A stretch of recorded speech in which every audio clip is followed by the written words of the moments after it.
Alors en Tunisie, on distingue deux types d'Auxarre, l'Auxarre de plaine et l'Auxarre de montagne. L'Auxarre donc de plaine appartiennent à des anciennes tribus nomades et semi-nomades arabes. Par contre, l'Auxarre de montagne appartiennent à des tribus plutôt donc semi-nomades amazirs, dites aussi berbères. L'Auxarre est un ensemble fermé de pièces voûtées construite en pierre, gypse et sable, en forme d'alvéole, autour d'une cour carrée, rectangulaire, ovale ou voire circulaire. Alors, l'Auxarre a l'aspect d'une forteresse. Alors, datant du XVIe siècle, l'Auxarre de plaine, appartenant à des tribus semi-nomades arabes, et alors que l'Auxarre de montagne date plutôt du XIe siècle, et appartenait à des tribus amazirs dites berbères.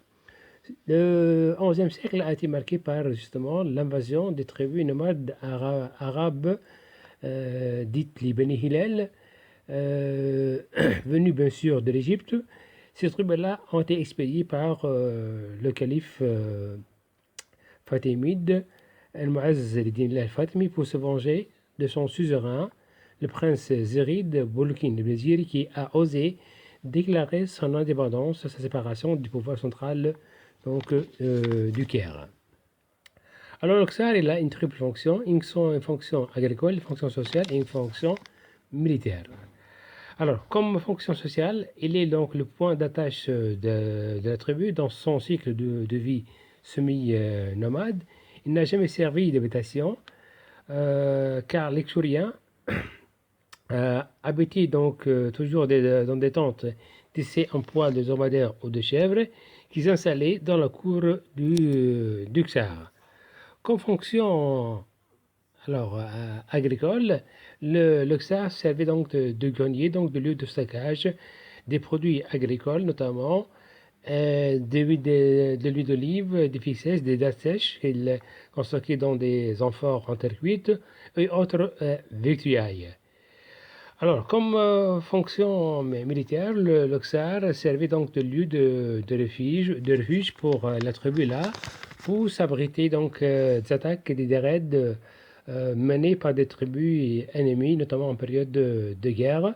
On s'y renfermait pour se défendre sa vie, ses réserves en produits agricoles, et lesquels produits donc sont synonymes de survie, notamment pendant les longues années de sécheresse.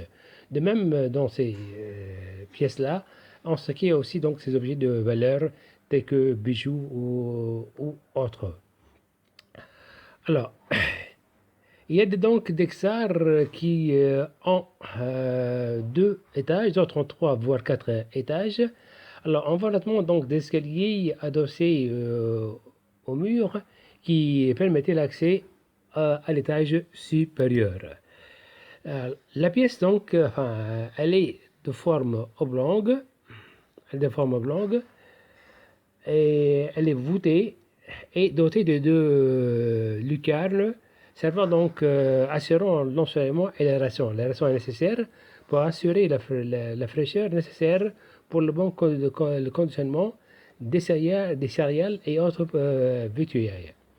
Alors, les xars d'une manière générale ont été abandonnés il y a donc, vers la fin, depuis la fin des années 60 du siècle dernier, suite à la politique de sédentarisation entamée tout azimut par le gouvernement de l'après-indépendance du pays, justement